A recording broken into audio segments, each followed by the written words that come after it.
Film guide का संगीत और देवानंद एस.डी. बर्मन की दोस्ती का किस्सा। 1965 में फिल्म गाइड रिलीज हुई थी, जिसका संगीत एस.डी. बर्मन ने दिया था। लेकिन क्या आपको पता है इस फिल्म का संगीत एस.डी. बर्मन ने कितनी मुश्किलों में दिया था? उस वक्त उनकी हालत क्या थी? तो हुआ यूं कि जब गाइड का एक गीत रिकॉर्ड हुआ, उसी वक्त एस.डी. बर्मन को हार्ट अटैक आया। उस वक्त मेडिकल फैसिलिटीज ज़्यादा ना होने की वजह से आपको रिकवर होने के लिए 5 से 6 महीने का समय लगता था। वो समय एस.डी. बर्मन के संगीत जीवन का सबसे कठिन समय था। उनके पास जो फिल्में थी वे दूसरे संगीतकारों के पास चली गई, जैसे लव इन टोक्यो गई शंकर जयकिशन के पास, बहारें फिर भी आएंगी गई ओ.पी. नैयर के पास। तो एस.डी. बर्मन को लगा कि शायद गाइड का संगीत भी अब वे नहीं दे पाएंगे, ये फिल्म भी किसी और संगीतकार के पास चली जाएगी। लेकिन देवानंद को एस.डी. बर्मन पर पूरा भरोसा था। उन्होंने अपनी दोस्ती निभाई और एस.डी. बर्मन को कहा कि दादा, आप चिंता मत कीजिए, इस फिल्म का संगीत आप ही देंगे। जब तक आप ठीक नहीं हो जाएंगे तब तक मैं इस फिल्म का संगीत, इस फिल्म की शूटिंग रोके रखूंगा। एस.डी. बर्मन के लिए ये बहुत बड़ी बात थी। एस.डी. बर्मन धीरे धीरे ठीक होते गए और उसके बाद फिल्म गाइड के संगीत पर काम फिर से शुरू हुआ। गाइड के गीत पहले हसरत जयपुरी लिख रहे थे, लेकिन दिन ढल जाए रात ना आए इस गाने की सीटिंग के दौरान हसरत जयपुरी की एक बात देवानंद और विजय आनंद को बहुत बुरी लगी। जो हसरत जयपुरी लिखे जा रहे थे उसे देवानंद और विजय आनंद पसंद नहीं कर रहे थे। आखिर हसरत जयपुरी ने चिढ़कर कहा कि मैं एक वेश्या के लिए और क्या लिख सकता हूँ। फिल्म की हीरोइन को वेश्या कहना, ये बात देवानंद को बहुत बुरी लगी। वे फिल्म के निर्माता थे, तो उन्होंने उसी वक्त हसरत जयपुरी का उनका पूरा पारिश्रमिक दिया और कहा कि अब आप इस फिल्म में काम नहीं कर रहे हैं। दूसरे गीतकार के तौर पर शैलेंद्र को इस फिल्म में लिया गया, लेकिन हसरत जयपुरी और शैलेंद्र बहुत गहरे दोस्त थे, तो शैलेंद्र ने कहा कि पहले हसरत जयपुरी मान जाए, उसके बाद ही मैं इस फिल्म में काम करूंगा। हसरत जयपुरी ने कहा कि आप इस फिल्म में काम कीजिए, मुझे कोई दिक्कत नहीं। तो गीतकार शैलेंद्र ने दिन ढल जाए इस गीत को जैसा पहले की लाइन थी बिल्कुल वैसा ही रखा, उसके बाद फिर उसमें अपने शब्द डाले। इसके बाद लगातार सेटिंग पर काम होता रहा, संगीत बनता रहा, एक से एक यादगार नगमे रचे जाते रहे। लेकिन फिल्म के निर्माता और हीरो देवानंद को लग रहा था कि इस संगीत में कुछ ना कुछ कमी रह जा रही है। तो उन्हें ध्यान आया कि इस फिल्म में किशोर कुमार की आवाज में कोई भी गीत नहीं है। देवानंद के लिए किशोर कुमार ने आखिरी बार 1957 की फिल्म पेइंग गेस्ट में गाया था।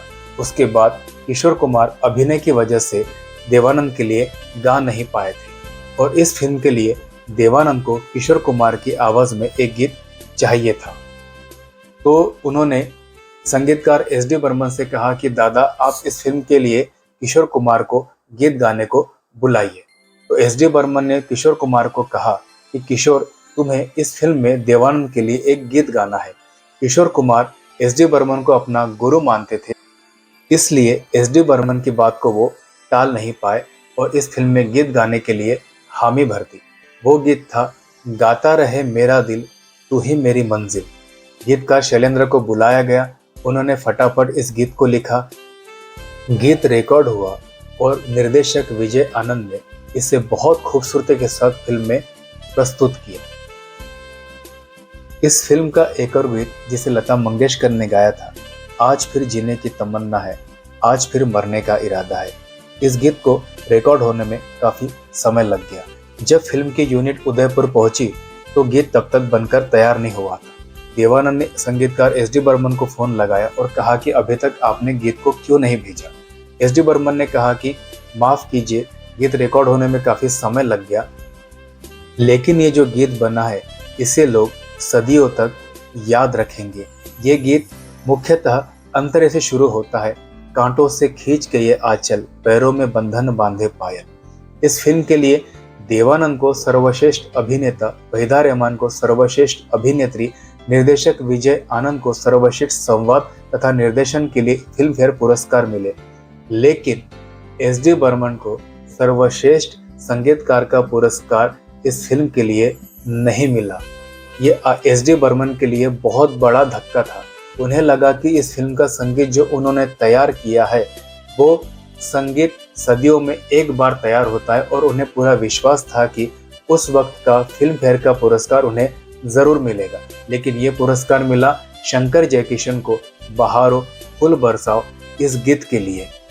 संगीतकार एस.डी. बर्मन के साथ एकता दिखाने के लिए फिल्म के बाकी कलाकारों को, जिन्हें फिल्म फेयर पुरस्कार मिला था, उन्होंने कहा कि हम इस फिल्म फेयर पुरस्कार को वापस कर देंगे। लेकिन एस.डी. बर्मन ने उन्हें समझाया कि ऐसा ना करें, ये उनकी मेहनत का फल है। इसके बाद एस.डी. बर्मन को फिल्म अभिमान के लिए सर्वश्रेष्ठ संगीतकार का फिल्म फेयर पुरस्कार मिला, गाइड के 8 सालों के बाद। जब संगीतकार शंकर जयकिशन के शंकर ने उन्हें फोन लगाया कि दादा आपको बहुत बहुत बधाई, आपको फिल्म के लिए पुरस्कार मिला है, तो एस.डी. बर्मन ने गुस्से में कहा कि मैंने ये पुरस्कार जीता है, खरीदा नहीं है।